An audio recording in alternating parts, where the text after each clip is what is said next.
So, in Finland, you lived most of your life there after like your No, schooling, or then you three moved here? years. To, 3 years, So, just 3 years. so Okay, I, okay, I very quickly, I knew I wasn't going to stay in Finland. okay. And when I moved to London in the late 90s, I didn't know anyone in London. Okay. So maybe similar, it might be similar to Similar, your similar. story. Yeah, yeah. I knew a couple of people, but Yeah. not closely. So I moved here to go to university and absolutely loved it. Which And one did you go to? I went to University College London, UCL. Wow. And yeah, Amazing. I went to UCL to study physiology. So stayed in a hall of residence and fell in love with London, actually. It's amazing. Brilliant. So from then you moved on to financial services sector, is it? Yes. And where did you start and what happened? The reason I want to understand this because when I looked at your profile, the kind of stuff that you've done is extensive and very, very impressive. Obi, I must say that. But I wanted to understand like what made you to do all that stuff.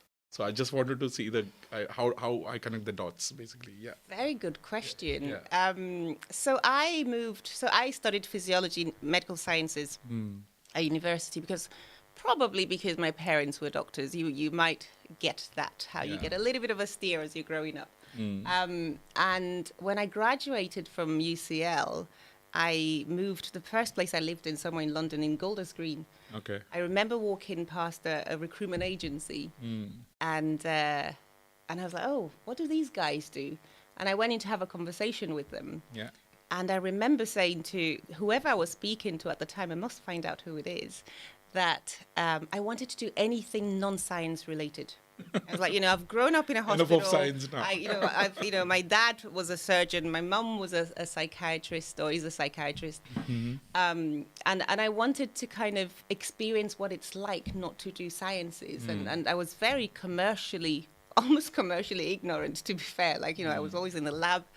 In my latter years at uni. So yeah, I went in to speak to them and they said, we do recruitment, we recruit for accountants and you'll relate to this. So, and I said, yeah, so, what could I do? And the lady I was speaking to at the time said to me, you could work for us. We've got a graduate program, we've got XYZ. And so I ended up becoming a recruitment consultant. Amazing. For Hayes Accountancy Personnel. That's didn't last very long, but Yeah. that was my first steer away from sciences and the medical field. Although I did come back. Brilliant. And how did you move into consulting then? So what made you to start your own firm? Yeah. You call it as particularly consulting. I know what leadership consulting is what you do primarily. Yeah. So what was that journey transition? So I went from Hayes into Deloitte and then Morgan Stanley and then Bank of America and then Northern Trust. And then All the big names. all the big names. Spent a lot of hours at work in those. I still do to an extent. But it was interesting. The move for me out of the corporate world or financial services and to set up my own consultancy actually came from when I was pregnant with my first child.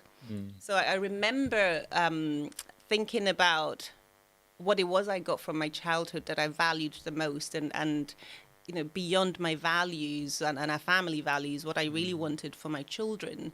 And I knew that I wanted to be more available to them. So not necessarily work less hours, but be reachable whenever they needed me. So one of the things that I valued hugely, and I had never really reflected on this until I was pregnant and I was about to have my own child, was that I could always reach my dad. I was very close to my dad. I was called my dad's handbag.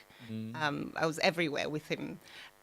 So I think that that recognition that I wanted my kids to access me whenever they needed me, and I also really wanted them to grow up with the values that I grew up with, and I felt that it was really important for me to be very present as they grew up, and I just couldn't do the hours, and so that was one reason. That steered me into kind of, I could do my own thing. The second one, specifically to coaching, which is what I really started with, was then reflecting on what I would do if I was to leave the corporate world or employment. And I realized that the part of my role I loved the most, I think I had so many roles, job titles when I was at Northern Trust specifically, but I think my last one was strategic program manager or something to do with L&D. I was in learning and development and did a lot of leadership development work and working with the leaders. I realized that the part of my role I loved the most was actually the individual one-to-one work I did with my business partners, coaching them and kind of helping them understand what they wanted to bring to leadership, but also how do they get the best out of their people. So I was working with them around talent management, succession planning, and I thought, I love this area where we get to talk about your own vision and your own leadership and who you are, and so that inspired me to study, to go out and study to be a coach. Brilliant. And so I started out as a leadership coach. While I'm thinking about it, right, while the way you explained your journey, I mean, the way I connect the dots here, again, me doing this out of curiosity, right? As a child, you were very close to two of the doctors, your mom and dad, who actually left something probably lucrative and went back to own country, working for the people. Yes. So the people connection there. Absolutely. And then you moved into a different cultures. You lived in Finland, you lived in various, you came back to London, and then you touched various cultures as part of your life. What is common everywhere is the people. Yes. And when it comes to people, there's always leadership. Very true. So that's how probably kind of leader was always there within you, who kind of came up and said, okay, this is what I want you to do now. Yeah. Probably that's how it's turned. And I love that connection. I think it's a great way to think about it, because I grew up so close, not just to my parents, but because we lived in the hospital. My mum would run all these training courses for the nurses, and I'd sit there and look at them drawing the different parts of the human body, and so I grew up with that kind of watching my parents do that.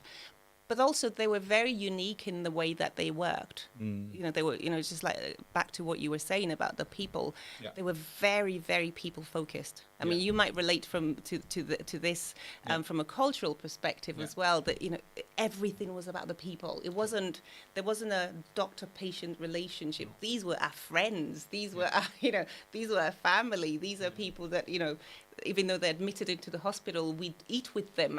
So it was a very different type of relationship to maybe the relationship we see in the UK and in other kind of Western countries. So yes, there's definitely something there about the connection piece, the people piece, and then just always having leadership modeled in a beautiful way. It's amazing. Wow, beautiful journey, right? Okay, let me now touch quickly on the consulting piece of it, like what you do specifically on your role. Then I want to go deep into like what it means to my audience and the larger folks, right? So in terms of your day-to-day role, if I have to call Obi one day and say, how is your day looking like? What's your day? What's your day? What's your normal day? Oh my goodness. It's never the same. Everyone says that, right? No 2 days are the same. I think it varies hugely. Okay. And I could, let me have a think. So I could be meeting with a leader and their boss. So I'm trying to think about last week. So I had a 3-way meeting for an exec coaching client that I'm working with, and I met with him and the CEO of the company because he's the successor. Yeah. And I work as a systemic coach in that. I work as a systemic coach generally, but in that piece of work, when it comes to exec coaching and leadership coaching as a whole, I like to look systemically and to look at not just having a ceiling to the coaching and I'm just coaching an individual and their perspective. I bring in a lot of other voices. So it was a meeting with his boss, the CEO, to kind of look at his perspective on what's needed and what succession looks like. And then I was speaking at the HR Vision event last week. So a day could go from an individual meeting to a speaking engagement to coaching a team. So I work with leadership teams collectively, and I take them through a coaching journey or program. Or I might be running a 2-day leadership development program or speaking at a conference. So it is so varied. But I also do other things outside of consulting. So I have a portfolio career. Very busy day.